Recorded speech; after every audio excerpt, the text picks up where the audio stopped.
नमस्कार। प्रभात खबर .com में आपका बहुत बहुत स्वागत है। आज हमारे बीच हैं श्री 1008 साध्वी सखी अमरजीत जी। अमरजीत जी, आपका हमारे कार्यक्रम में बहुत बहुत स्वागत है। धन्यवाद। इसके साथ ही हमारे बीच हैं महंत हिमांशी जी। हिमांशी जी, आपका भी हमारे कार्यक्रम में बहुत बहुत स्वागत है। धन्यवाद। आज ट्रांसजेंडर विजिबिलिटी डे है, तो आज का दिन ट्रांसजेंडर समुदाय के लिए बहुत ही खास है। तो आज हम अपने दोनों मेहमान के साथ यही बातचीत करने जा रहे हैं कि आज का दिन इनके लिए किस तरह से खास है, कैसे इसे मना रही हैं। अमरजीत जी, आज का दिन ट्रांसजेंडर विजिबिलिटी डे है, तो आप इसे कैसे देखती हैं? देखिए, जहाँ तक अगर आप मेरी नज़र से देखने की बात कर रही हैं, तो आप जानते हैं कि समाज में हमें लेकर के कितनी तरह की भ्रांतियाँ हैं। क्योंकि आज भी अगर मैं बाज़ार में निकलती हूँ इस वेशभूषा में ना, तो लोग मुझे इस तरह से देखते हैं जैसे कोई मंगल ग्रह से कोई व्यक्ति धरती पे आ गया हो। और मतलब हर जगह, चाहे वो सोसाइटी हो, परिवार हो, तो दिक्कतें हर जगह हैं। जैसे आप देखेंगे कि वुमेंस का एक डे है, वुमेंस डे, जिसको हमने 8 मार्च में सेलिब्रेट किया। उसी तरह आज के दिन को हम मनाते हैं, अपने दिन को हम सेलिब्रेट करते हैं, क्योंकि हम जैसे लोग को ना खुशियाँ बहुत मुश्किल से मिलती हैं। क्योंकि खुश तो वो व्यक्ति होता है जिसके साथ समाज है, परिवार है, भाई बहन हैं, अपने लोग हैं, और हमारे साथ तो कोई नहीं होता। हम अपनी खुशी कब मनाएंगे? तो आज का जो दिन है अपनी विजिबिलिटी को दिखाना, अपने आप को दिखाना कि हम भी समाज में हैं, समाज का एक हिस्सा हैं। आज के दिन को हम बहुत अच्छे से सेलिब्रेट करते थे, लेकिन आज आप देखेंगे सरहुल भी है, साथ में ईद का भी इतना बड़ा त्यौहार मनाया जा रहा है। तो हमने अपने दिन को आज सेलिब्रेट, लेकिन आज आपके स्टूडियो में आके इसे हम सेलिब्रेट करिए, हमारे लिए बहुत बड़ी बात है कि आज बहुत सारे लोग जो है हमें देखेंगे, सुनेंगे हमारी बातों को। तो इससे बड़ा मेरे को नहीं लगता है कोई विजिबिलिटी होगी जो आपके स्टूडियो के माध्यम से लोगों के बीच जाने वाली है। जी अमरजीत जी, किन्नर समुदाय को आज भी, इस युग में भी बहुत सारे संघर्षों का सामना करना पड़ता है। ये कौन से संघर्ष है जिसे आज आपका समुदाय फेस कर रहा है? देखिए, संघर्ष की अगर आप बात करेंगी, आप रांची, हमारे झारखंड का बहुत बड़ा एक क्षेत्र है जो बहुत ही मायने रखता है। रांची, झारखंड, आप इसकी बात करेंगे, आप कहीं भी पूरे क्षेत्र में घूम लीजिए, आपको ट्रांसजेंडर मिलेंगे, हर जगह मिलेंगे, लेकिन सुविधाएं आपको कहीं नहीं मिलेंगी। हमने कुछ दिन पहले नगर निगम के माध्यम से शौचालय की बात कही थी। शौचालय भी बने हैं, ऐसी बात नहीं बने। 6 शौचालय बने, वो भी ऐसी जगह जो दिखते ही नहीं हैं। आप बताइए, शौचालय की नीड कहाँ है? बस स्टैंड में नीड हो सकती है, मार्केट में नीड हो सकती है, रेलवे स्टेशन में नीड हो सकती है, लेकिन उस जगह पे है ही नहीं। तो कई बार आप देखेंगे मोदी जी ने एक बयान दिया था, स्वस्थ भारत अभियान, लेकिन स्वच्छता की बात कहाँ है जब हमारी तो स्वच्छता कहीं है ही नहीं। हम तो मतलब शौचालय के लिए भी हमें सोचना पड़ता है। तो शौचालय तक की सुविधा झारखंड में हमारे लिए नहीं है, गरिमा गृह नहीं है, आश्रय गृह नहीं है जहाँ हम रह सके, जहाँ हम शिक्षा ले सके।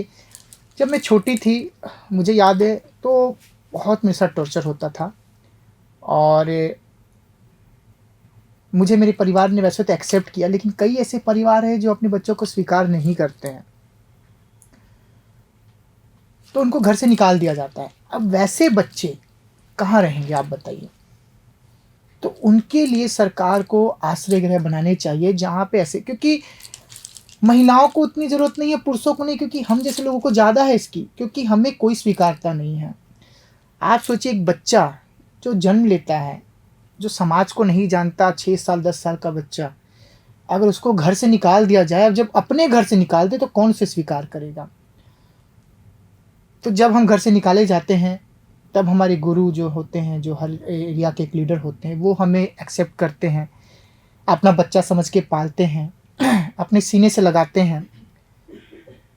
और अगर गुरु सक्षम होता है तो हमें पढ़ाता लिखाता भी। अगर गुरु सक्षम नहीं है, वैसे तो गुरु झारखंड में सक्षम है ही नहीं, क्योंकि उनका जीवन व्यापन करना ही बहुत मुश्किल है, तो वो फिर जो पेशा करते हैं, अगर बधाई कर रहे हैं या वो और चीज़ों दूसरा कोई काम कर रहे, तो फिर उसमें वो मुझे ढालते हैं, उस तरह से तैयार करते हैं, और फिर मैं भी उस प्रोफेशन में ढल जाती हूँ। क्योंकि आप देखेंगे लोगों की सबसे ज़रूरत है पैसा, और पैसा कमाने के लिए तो आपको काम करना पड़ेगा, और जब माँ बाप ने साथ छोड़ दिया तो हम दूसरे से क्या उम्मीद करेंगे। तो आप देखेंगे कि हमारे लोग ज़्यादातर आपको घरों में नाचते हुए, बधाइयाँ मांगते हुए, या आप दूसरी जगह चले ट्रेनों में मांगते हुए दिखेंगे, सिग्नल पे खड़े दिखेंगे। तो इस वजह से है क्योंकि लोगों ने कभी हमें स्वीकार किया ही नहीं।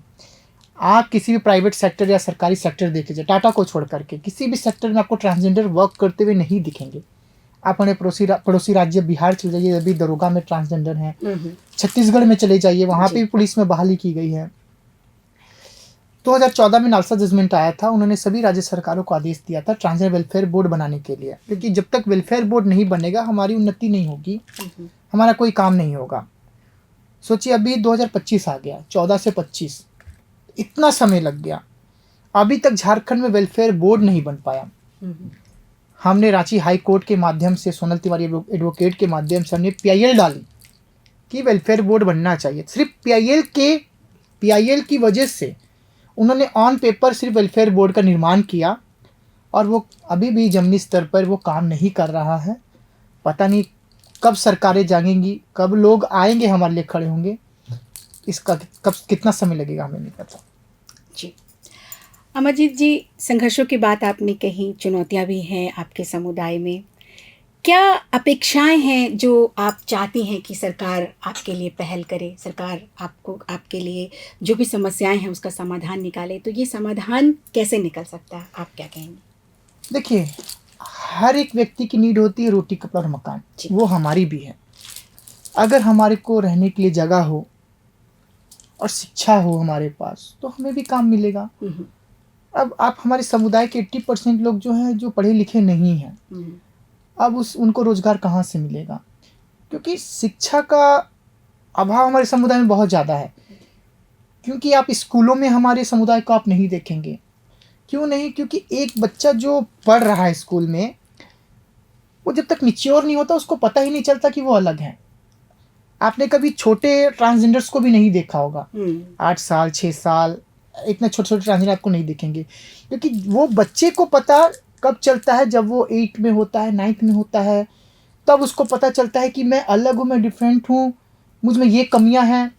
और तब तक उसके साथ बहुत सारी ऐसी चीज़ें हो जाती हैं कि वो उस समय अपनी पढ़ाई को छोड़ देता है, अपने घर को छोड़ देता है, और फिर जो हमारा प्रोफेशन उसको स्वीकार कर लेता है। क्योंकि इतना ज़्यादा स्कूल में बुलिंग होता है। मैं अपनी ही बात बताऊंगी, जब मैं छोटी थी तो हमारे भाई बहन कहीं शादी वगैरह में गए तो फ़ोटो लेना, एक मतलब ग्रुप फ़ोटो लेना या एक दूसरे से फ़ोटो लेना, बट मेरे साथ कोई फ़ोटो नहीं लेता था। मेरे फ्रेंड्स जो थे, जो मेरे साथ खेले बड़े हुए, उनको भी शर्म आने लगी मुझे खुद का दोस्त बोलने में कि अरे वो मेरा दोस्त है करके। तो सोचिए कितना ख़राब लगता है कि जब अपना भाई बहन एक दूसरे के साथ घुल मिल रहे हैं, घूमने जा रहे हैं, फ़ोटो ले रहे हैं, लेकिन जब मुझे वो नेगलेक्ट कर रहे हैं, मुझे वो वैल्यू नहीं दे रहे, कितना ख़राब लगता है कि ऐसा क्यों है। उस समय तक तो मुझे पता भी नहीं था। जब पता चला, खुद को मैंने जाना, खुद को मैं समझी कि मैं ऐसी हूँ, तो मैंने पहले स्वीकार किया कि मैं ऐसी हूँ। और जब मैंने स्वीकार किया तो चीज़ें बहुत ही मतलब ख़राब हो चुकी थी। मैंने अपनी पढ़ाई 6वीं कक्षा में ही छोड़ दी। उसके बाद मैं पढ़ नहीं पाई, क्योंकि मैं हाई स्कूल गई। हाई स्कूल में इतना बुलिंग होता था मेरे साथ। मुझे आज भी याद है, मैं जब 6 तक एक स्कूल में पढ़ी, वहाँ पे जो बच्चे मेरे साथ थे नर्सरी LKG से, उनके साथ मुझे कभी कोई प्रॉब्लम फेस नहीं करना पड़ा। लेकिन जैसे मैं हाई स्कूल गई, जैसे मैं कदम रखी, तो सबसे पहला वर्ड आया, छक्का आ गया। तो मेरा नाम तो अमरजीत सिंह है, लेकिन वहाँ पे उन्होंने मेरा नाम डाल दिया छक्का। मुझे मेरे नाम से वहाँ नहीं बुलाया जाता था। लोग मुझे छक्का कहते थे, पीड़ा कहते थे, और भी विभिन्न तरह के आप नाम जानते हैं, हिजड़ा, इस तरह के नामों से मुझे वहाँ बुलाया जाता था। और सबसे बड़ी दिक्कत ये होती थी कि मुझे वॉशरूम कौन सा जाऊँ, क्योंकि माँ बाप ने मुझे लड़के जैसा रखा। मैं अब लड़के जैसा पैंट शर्ट पहनती थी, पैंट शर्ट पहन के जाती थी। अब मैं पैंट शर्ट पहन के तो लड़के के वॉशरूम तो नहीं जा सकती हूँ। अब मैं सोचिए कि वॉशरूम जाने के लिए इंतज़ार करती थी कि कब क्योंकि सीनियर बैच के बच्चे भी होते थे, 10th के होते थे, 9th के होते थे, मैं 7th में गई थी, तो मैं वेट करती जब वो क्लासरूम में चले जाते थे, फिर मैं जाती थी वॉशरूम पे। और कई बार तो वो मुझे पकड़ लेते थे और तुम्हारा प्राइवेट पार्ट क्या है दिखाओ। जबरन करना, उसके बाद शारीरिक संबंध भी बनाना, वो भी। अब सोचिए मेरी एज उस वक्त कितनी होगी, 12-13 साल की एज होगी। अब उस बीच तो मुझे पता भी नहीं होता कि सेक्स क्या होता है। उस दौरान जब ऐसी चीज़ें होती हैं तो माइंड काम करना बंद कर देता है, और आप अपनी बात किसको बताएंगे, कौन सुनेगा। क्योंकि कोई अगर बोले, एक लड़का जाके, क्योंकि अगर माँ बाप ने इसको लड़के जैसा पाला है कि मेरा रेप हुआ है, तो सोसाइटी कभी इस चीज़ को एक्सेप्ट नहीं करेगी। जी बिल्कुल। लेकिन मुझे पता था कि ऐसा मेरे साथ क्यों हुआ, और उनको पता था जिन्होंने किया, क्योंकि उनको पता था कि ये ऐसी है, इसलिए ऐसा इसके साथ करना है। तो मैंने अपनी पढ़ाई को वहाँ छोड़ा, और उस समय बहुत मैं डिप्रेशन में भी गई पढ़ाई को छोड़ने के बाद। लेकिन मैंने अपनी हिम्मत को नहीं हारा। कई बार मन में आया कि सुसाइड कर लूँ, मर जाऊँ, और कई बार प्रयास भी किया मैंने। लेकिन होता है ना कि एक आस, क्योंकि भले दिमाग काम नहीं करते, कि ईश्वर ने वरदान दिया हमें। मैं ये मानती हूँ कि ईश्वर ने हमें बहुत अनमोल बनाया है, और ईश्वर हमसे बहुत प्रेम करते हैं। मैं मरने भी गई तो मैंने एक पेड़ कटे हुए को देखा कि कट के पेड़ पनप रहा था। तो मैंने वही सोचा, जब वो कटा हुआ पेड़ पनप सकता है तो मेरी ज़िंदगी क्यों नहीं। और वो पेड़ के पास तो हाथ पैर नहीं है, जब वो पनप रहा है तो मेरे पास तो सब कुछ ईश्वर ने दिया है। तब मैंने काम करना शुरू किया, अपने आप को पहचाना। फिर मैंने अपने बाप की पगड़ी और अपने माँ के आंचल को अपने ऊपर धारण किया। जब मैंने इसे धारण किया, मैंने अपनी शक्ति को पहचाना कि ऐसे जब मैं ये साड़ी नहीं पहनती हूँ, नॉर्मल जब घर में रहती हूँ, तब मुझे शक्ति का एहसास नहीं होता है। लेकिन जब मैं साड़ी पहनती हूँ, मुझे एक अलग से शक्ति का अनुभव होता है कि मेरे अंदर पावर है, मैं सब कुछ कर सकती हूँ। फिर मैंने 10th दिया, भगवान की कृपा से मैं 2nd डिवीज़न पास भी हो गई बिना पढ़े लिखे। कोशिश किया, ईश्वर पे विश्वास था, थोड़ी बहुत पढ़ाई की मैंने। और उसके बाद मैंने अलग अलग सेक्टर में जाके लोगों के बीच बताया कि ट्रांसजेंडर होते क्या हैं। क्योंकि लोगों को हमेशा यही लगता था कि ये लोग मांगने वाले हैं, इनका काम है ताली मारना, नाचना। लेकिन मैंने लोगों को बताया कि नहीं, ट्रांसजेंडर में और भी प्रतिभाएं हैं। उसके बाद 2015 से मैंने काम करना शुरू किया अपने समुदाय के लिए, अपनी ऑर्गेनाइजेशन बनाई उत्थान के थ्रू हमने काम करना शुरू किया, और टाटा स्टील के साथ हमने सेंसिटाइजेशन प्रोग्राम किए। आज टाटा स्टील में 133 ट्रांसजेंडर काम कर रहे हैं। पहली एम्प्लॉय मैं ही हूँ टाटा स्टील में, और मैं टाटा स्टील का तहे दिल से धन्यवाद करती हूँ कि उन्होंने ऐसा सोचा कि पूरे भारत से इतने बड़े पैमाने में ट्रांसजेंडर्स को लिया उन्होंने, और आज बहुत बड़े पैमाने पे ट्रांसमेन वहाँ पे काम कर रहे हैं। ये बहुत अच्छा लगता है। तो ये सब चेंज ला रही हूँ, आगे भी चेंज आएगा। मतलब कोशिश है कि बदलाव आएगा, लेकिन बदलाव एक दिन में नहीं आता, समय तो लगता है। और उसी समय के इंतजार है जब यहाँ की सरकारें भी जागेंगी और बड़ा बदलाव आएगा यहाँ पे हमारे झारखंड में, ताकि दूसरा राज्य हमारे राज्य को देख के सीखेंगे कि झारखंड में ये चीज़ें हो रही है तो हमें भी करना है। तो संघर्षों और चुनौतियों का सामना करते हुए जिन्होंने अपनी मुकाम को बनाया है, वो भी हमारे बीच हैं हिमांशी जी। और हिमांशी जी ने शिक्षा ग्रहण करके यह साबित किया है कि किन्नर कहीं भी पीछे नहीं है। हिमांशी जी, आपने कैसी अपनी जगह समाज में बनाई, कैसे अपना मुकाम पाया? मेरा संघर्ष बचपन से ही है। मैंने बचपन से अपने आप को जब पहचानना शुरू किया, क्योंकि मेरे साथ भी बुलिंग वगैरह होती थी स्कूलों में।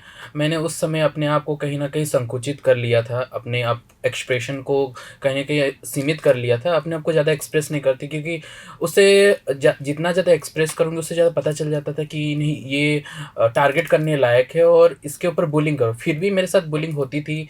मैंने 10th तक बुलिंग सहा, फिर भी जैसे तैसे करके अब मैंने 10th अपना फर्स्ट डिवीज़न से पास किया फ्रॉम जेक बोर्ड। फिर उसके बाद मैंने अपना इंटरमीडिएट सेंट जेवियर्स रांची से किया।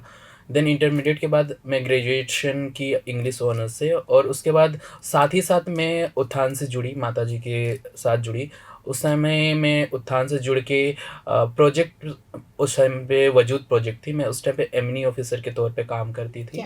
फिर मैंने एमनी ऑफिसर के साथ काम करते करते मैं फिर अभी जब उत्थान के साथ काम कर, मैं एज ए काउंसलर जॉब करती हूँ, और अपने कम्युनिटी को सहारा देती हूँ कि जिनके पास भी वो सारी एबिलिटी नहीं है मेंटल हेल्थ को लेके, तो मैं उनको काउंसलिंग वगैरह प्रोवाइड कराती हूँ। साथ ही साथ मैं ट्रांसजेंडर तथा एलजीबीटी कम्युनिटी के लिए रिप्रेजेंट करती हूँ डिफरेंट स्टेट्स में जाके, और उनके लिए वॉइस बनती हूँ, उनके लिए अपनी बातों को आगे रखती हूँ कि कैसे कम्युनिटी को हम और विजिबल कर सके और उनके लिए और अच्छे एक सोसाइटी का निर्माण कर सके, तो कि आने वाली जनरेशन को वो ट्रांसफोबिया और वो होमोफोबिया की जो कुरीतियाँ होती है वो सामना ना करना पड़े और वो एक बेटर लाइफ जी सके। और इसे बेटर लाइफ के लिए आज किन्नर समुदाय विजिबिलिटी डे मना रहा है। अमरजीत जी, आप एक मुकाम पर पहुंची हैं, आपने बहुत संघर्ष किए, उत्थान एनजीओ की शुरुआत की, किन्नरों की हक और अधिकार की लड़ाई लड़ी और आज आप महामंडलेश्वर की उपाधि में हैं। अपने इस सफ़र के बारे में बताएं। देखिए, महामंडलेश्वर उपाधि लेना मेरे लिए इतना आसान नहीं था, क्योंकि जब आप किसी एक रास्ते पे चल रहे होते हैं तो बहुत सारी चीज़ों का आपको सामना करना पड़ता है। और अगर आप धर्म से जोड़ेंगे तो सबसे पहले हमारी जो पहचान थी वो शिव शक्ति के रूप में ही हमें पूजा जाता है, अर्धनारीश्वर रूप कहा जाता है। जी। और हम शिव को ही पूजते हैं, शिव को हम अपने आराध्य, अपना गुरु मानते हैं। तो इसलिए धर्म में मुझे जाना अच्छा लगा, क्योंकि जब हम अर्धनारीश्वर रूप कहला रहे हैं, जब हम शिव शक्ति का रूप कहला रहे हैं, क्योंकि शिव ने हमें पहचान दी है। आज आप किसी भी देवी देवता को देखेंगे, कभी उनका अर्धनारीश्वर रूप नहीं पूजा जाता है। इकलौते शिव प्रभु हमारे जिनको पूजा जाता है। तो इसलिए मैंने अखाड़े को चुना, अखाड़े में गई और इसी साल मेरा पट्टाभिषेक कर मुझे झारखंड से पहली मंडलेश्वर का उपाधि हमारी हिमांगी शकी माँ के माध्यम से दिया गया। क्या बात है। और मैं बहुत खुश हूँ, क्योंकि जब आप किसी मार्ग पे चल रहे होते तो आपके एक मार्ग पे चलने का एक उद्देश्य होता है। अब मान लीजिए मैं अगर रांची हाईवे पकड़ के आ रही तो मुझे रांची जाना है, मेरा उद्देश्य है कि रांची आके मुझे ये काम करने। उसी तरह जब धर्म के काम पे चल रही हूँ तो मैं अपनी संस्था के साथ साथ मेरा कल एक उद्देश्य हो गया कि मुझे अब ये कार्य करने हैं, और बहुत अच्छा लग रहा है। एक रिस्पेक्ट भी मिलती है, एक पहले तो हम ऐसे भी पूजनीय है, लोग हमारा ब्लेसिंग तो ऐसे भी बहुत अच्छा मानते हैं कि इनका ब्लेसिंग मिल जाए जी। लेकिन मुझे दुख इस बात का तब लगता है कि जब आप एक किन्नर को देखते हैं, आप उससे ब्लेसिंग लेते हैं, उनको आप कहते हैं हमारे घर आइए, उनसे कॉइन लेते हैं, लेकिन जब यही किन्नर आपके घर में जन्म ले लेते हैं तब आपको क्यों शर्म आती है। जब आपका भाई किन्नर हो जाता है, आपकी बहन अगर किन्नर हो गई, आपका दोस्त किन्नर हो गया, तब आपको क्यों शर्म आती है। अरे आपको तो उस वक्त खुश होना चाहिए कि आपका भाई, आपका दोस्त किन्नर है, तो उस घर को भी खुश होना चाहिए कि उस घर में किन्नर भगवान पैदा हो गया। तो आपको पैदा होने पे शर्म है, पैदा होने पे हम कलंक लग रहे हैं, लेकिन वही आप बाहर से किन्नर आते हैं तो आप उनका आशीर्वाद लेते हैं, उनको शक्ति रूप में पूजते हैं, उनसे कॉइन लेते हैं और कहते हैं आप हमारे लिए दुआ कर दीजिए। लेकिन वही दुआ अगर आपके घर पैदा हो जाता है तो इतना भेदभाव क्यों। इस बात का मुझे थोड़ा दुख लगता है कि अपना परिवार, अपने माँ बाप हमें स्वीकार नहीं करते। माँ को हम जगत जननी कहते, जो माँ हमें पैदा करती है, और पिता जो होते हैं वो एक तरह से हर बच्चे के लिए एक मजबूत छत होती है जो उसको सहारा देती है। वो पिता जब साथ छोड़ दे, जो माँ अपने गर्भ में 9 महीने एक बच्चे को रखती, जब वो साथ छोड़ दे तो हम किससे उम्मीद रखेंगे। तो उम्मीद तो हम अब किसी से रखते ही नहीं हैं, क्योंकि हम जानते हैं कि इस धरती में आज का जो दौर चल रहा है, आप देख ही रहे हैं, किसी को किसी से कोई मतलब नहीं, सब अपने में व्यस्त हैं। तो हम भी अपने में व्यस्त रहते हैं। जो हमारे पास आते हैं हम उनको आशीर्वाद देते हैं, और उनको क्या, हम सबके लिए प्रार्थना करते कि भगवान हर एक को बुद्धि दे, हर एक के जीवन में कार्य, क्योंकि हमारे जीवन का कोई उद्देश्य नहीं है।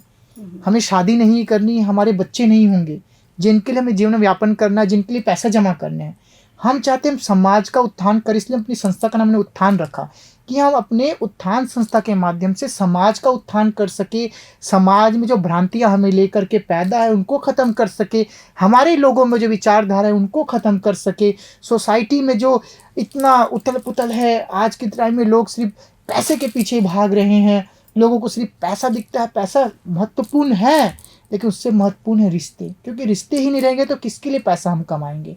तो हम समाज को हमेशा यही संदेश देते हैं कि अपने के साथ अपनों के लिए भी जीना सीखिए, क्योंकि अपने रहेंगे तो ही आप जिएंगे, नहीं तो फिर तो जीवन व्यर्थ है। जी। आपका ये उत्थान संस्था किस तरह से किन्नरों के लिए काम कर रहा है?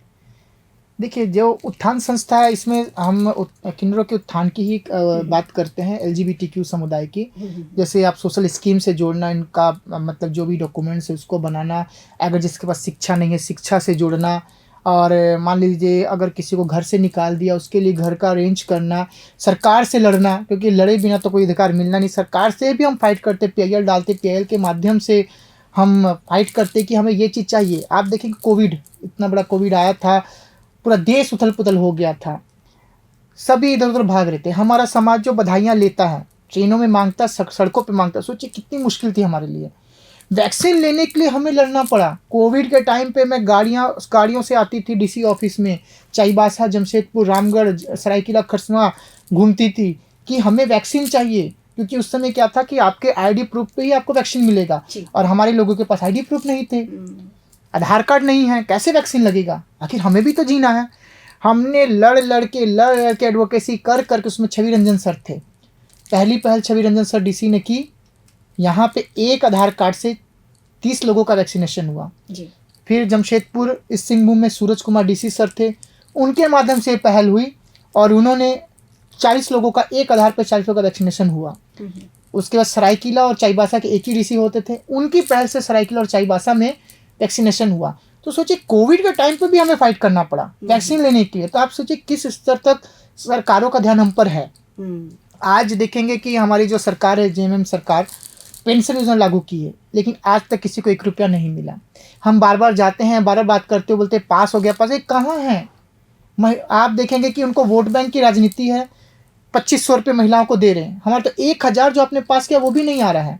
कहीं भी गवर्नमेंट जॉब नहीं है हमारे लिए। आप किसी भी सेक्टर में देख लीजिए, कहीं पे जॉब नहीं है।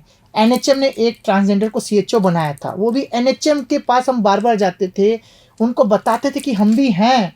उन्होंने देखा कि नहीं, ट्रांसजेंडर है, इनकी विजिबिलिटी है, ये दिख रहे हैं, ये पढ़े लिखे। तब वहाँ पे अनिमा कुस्कू जी है, जो बहुत अच्छी व्यक्ति हैं, उन्होंने उस पहल को किया, तब जाके सरकार ने ध्यान दिया। सरकार ने इसमें कोई पहल नहीं की। वो अनिमा किस्कू जी थी जो वहाँ पे अभी अधिकारी हैं, उनकी वो पहल हुई एनएचएम में, और उन्होंने इस बात को आगे किया, उनकी फाइल को आगे की, तब जाके एक ट्रांसजेंडर सीएचओ बनी। तो उनकी पहल से ही हो पाया। बाकी आप किसी भी सेक्टर में देख ले, कहीं भी सेक्टर में आपको ट्रांसजेंडर व्यक्ति कार्यरत नहीं मिलेंगे। जी, हिमांशी जी और अमरजीत जी, आप दोनों से एक सवाल मिलता जुलता संयुक्त सवाल है कि अब ट्रांसजेंडर जो अपना अस्तित्व है वो विभिन्न क्षेत्रों में बना रहे हैं। जैसे आपने उदाहरण दिया, और ये बड़ी गर्व की बात है कि हमारे बिहार में जो है दरोगा की पोस्टिंग हुई है, वो भी 4 ट्रांसजेंडरों की। तो ये तो बड़ी अच्छी बात है। और हमारे झारखंड के भी कई किन्नर हैं जो अच्छे अच्छे पदों में कार्यरत हैं। तो क्या लगता है कि अगर सरकार या संस्थाओं के पहल पर आपको अगर एक पोस्ट मिले या फिर नियुक्तियों की जो बहाली हो आप लोगों के लिए, तो आप लोग एक अच्छा बेहतर प्रदर्शन कर सकेंगे? देखिए, अगर मैं जो आपने जो बात की उस पर ही बताती हूँ, हमारी संस्था उत्थान जी, ऐसे आप देखेंगे जो संस्थाएं काम नहीं करती हैं, सरकार ने उनको काम दिए हुए हैं जी। झारखंड एड कंट्रोल सोसाइटी जो यहाँ पे ही है, उसका मेन ऑफिस रांची में, वो बिहार छत्तीसगढ़ की संस्थाओं को यहाँ लाके काम करा रही है। देखिए, काम 0/0 है।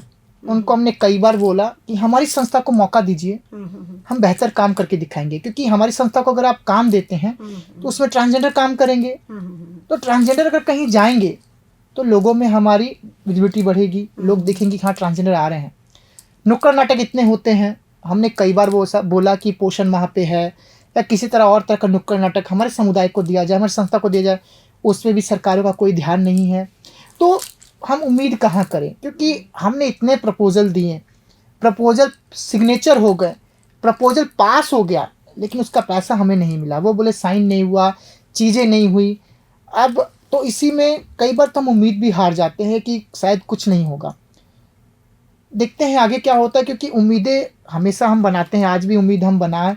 आज हम हमारे केंद्रीय सुरक्षा मंत्री और अपने यहाँ के जो सांसद है संजय सेठ सर जी से आज मुलाकात हमने की, उनको भी अपनी समस्याओं के बारे में अवगत कराया। सर काफ़ी खुश हुए। और लेकिन बस यही है ना कि खुशी की बात नहीं है, बात है जब तक हमारा समाज को कोई भी सुविधा झारखंड में नहीं मिलती ना, तब तक वो खुशी नहीं है।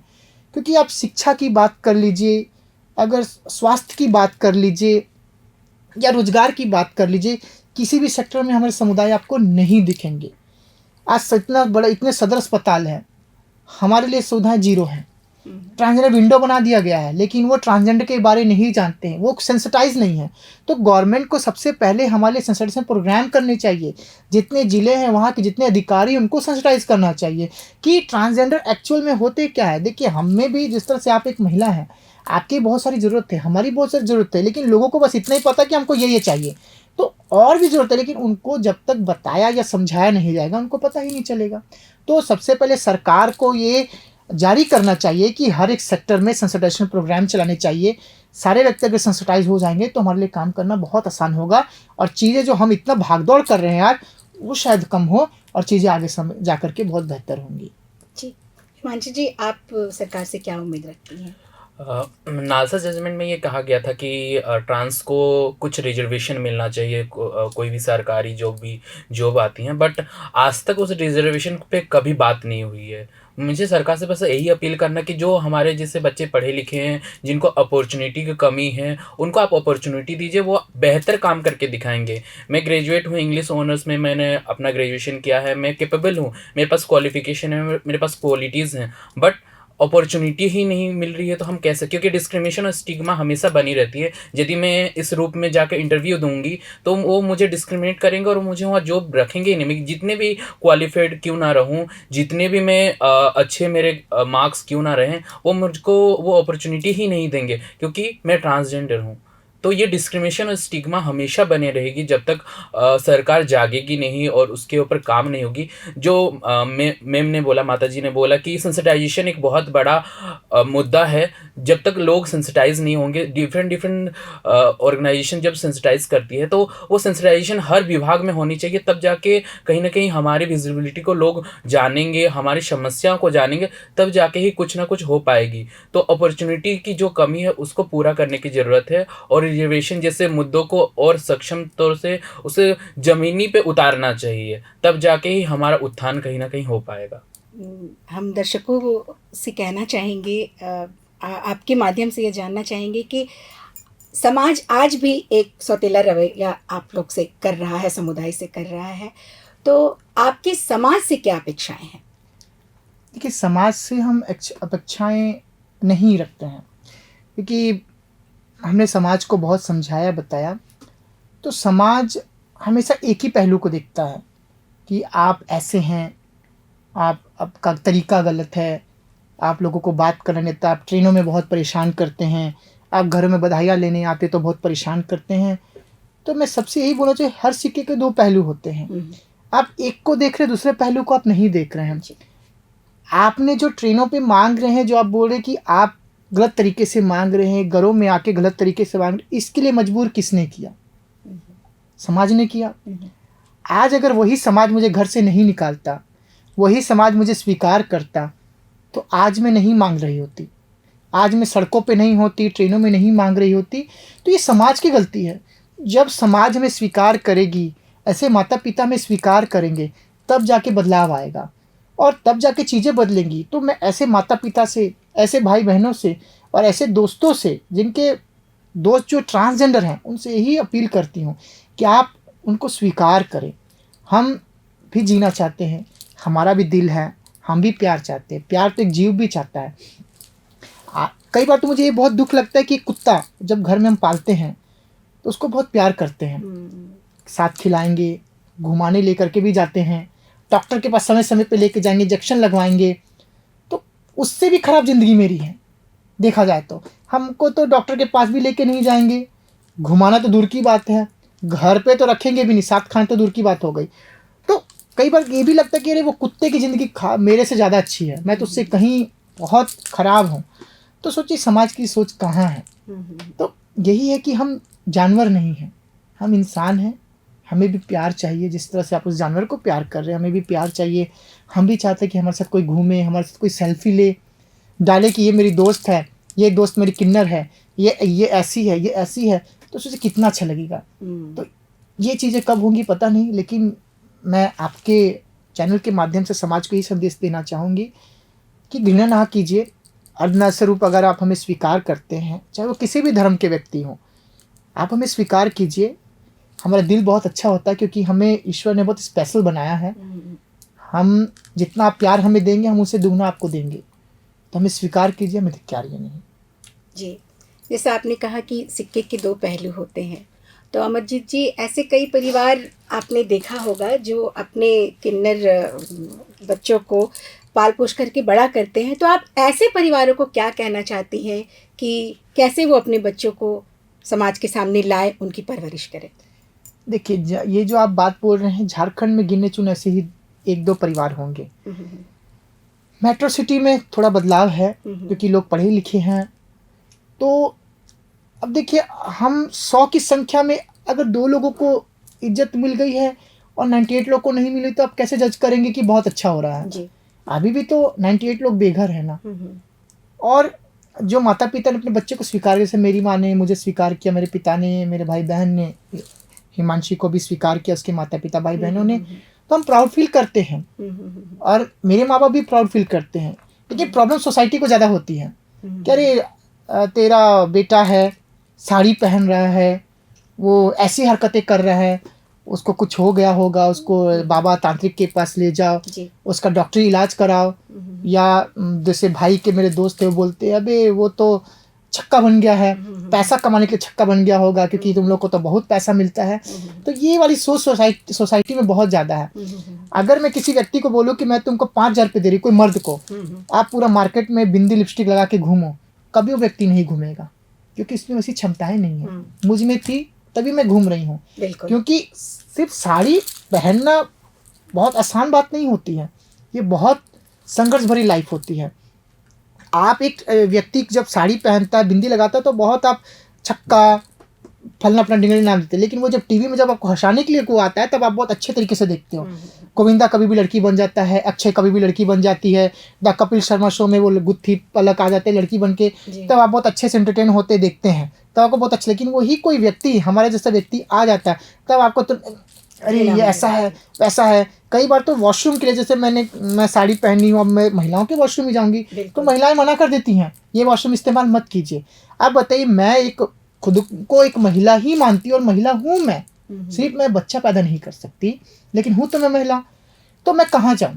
पुरुषों के वॉशरूम में अगर साड़ी पहन के मैं जा रही हूँ तो बताइए क्या माहौल होगा?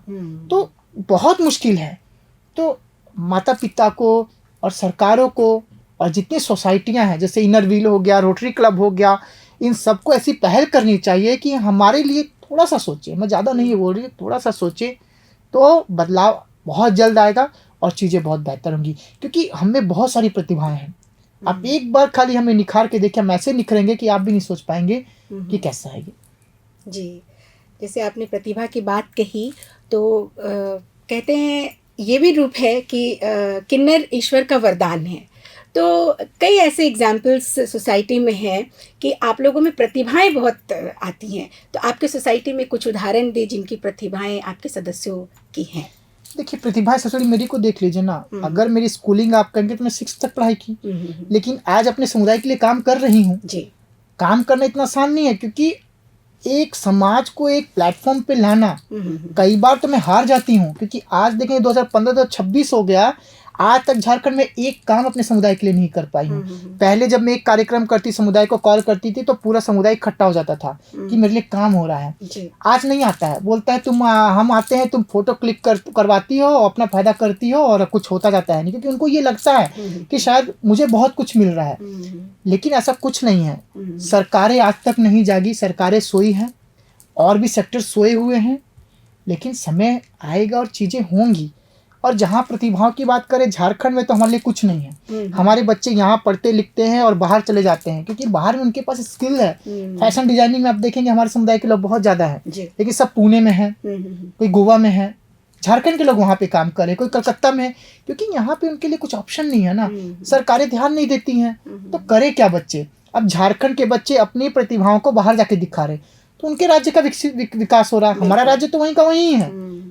और हमारे अगर ट्रांसजेंडर की आप बात करें, बहुत अच्छा वो मेहंदी लगाते हैं, बहुत अच्छी पेंटिंग करते हैं, डांस इतना अच्छा करते हैं, मेकअप बहुत अच्छा करते हैं, और भी खाना बहुत अच्छा बनाते हैं।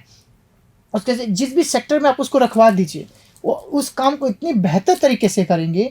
क्योंकि अगर आप देखेंगे, एक महिला पुरुषों के बीच थोड़ा अनकंफर्टेबल फील करेगी, एक पुरुष महिलाओं के बीच अनकंफर्टेबल, लेकिन हम क्या सबके बीच कंफर्टेबल रहते हैं, चाहे महिला हो चाहे पुरुष हो। तो हमें किसी भी सेक्टर में काम करने में दिक्कतें नहीं है। हम सबके बीच जाके सबको कन्विंस कर सकते हैं, चाहे किसी भी तरह की बात हो, हम खुलकर करते हैं और खुलकर समझा सकते हैं कि ये चीज़ें हैं। तो और क्या चाहिए? इससे बड़ी प्रतिभा तो मेरे ख्याल से नहीं हो सकती।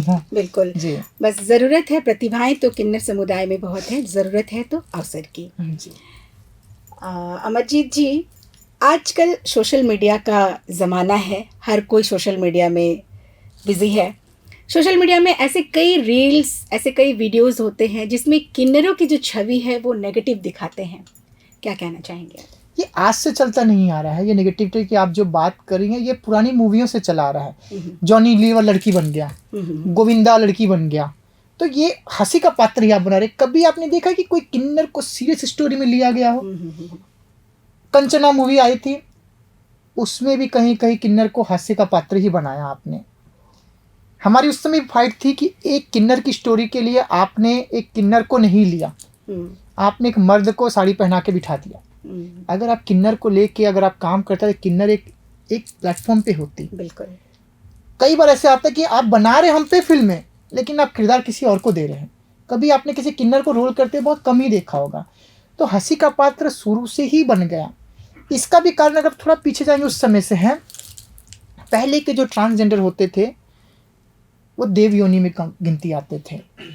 देव, दानव, गंधर्व, किन्नर, शास्त्रों में भी हमारा वर्णन है। हाँ, वर्णन है। शिव ने पहला अर्धनारीश्वर रूप लिया। मोहिनी रूप जो है हमारे प्रभु विष्णु जी का, मोहिनी रूप भी एक किन्नर रूप ही है, क्योंकि उनसे एक पुत्र जन्मा था जिसको अयप्पा भगवान कहते हैं, जिसको जांगेश्वर भगवान भी कहते हैं। वो शिव और विष्णु की संतान थी। कृष्ण जी ने कई बार मोहिनी अवतार लिया।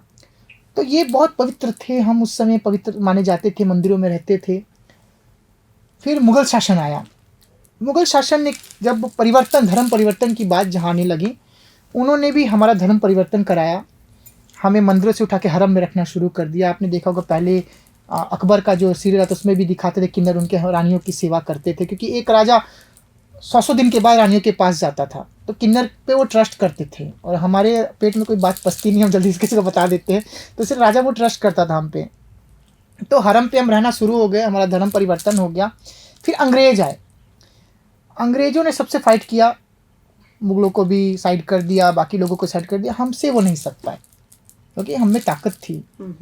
उन्होंने हम पे 377 एक्ट लगा दिया कि कोई भी व्यक्ति क्रॉस ड्रेस करेगा, नाचेगा, उसको क्रिमिनल एक्ट के तहत कड़ी सजा दी जाएगी, चाहे मार दिया जाएगा। तो हमारे लोग जंगल में छिप छिपा के रहने लग गए। छिप कर रहने लग गए तो सोचिए कि 377 उस समय अंग्रेजों ने लगाया।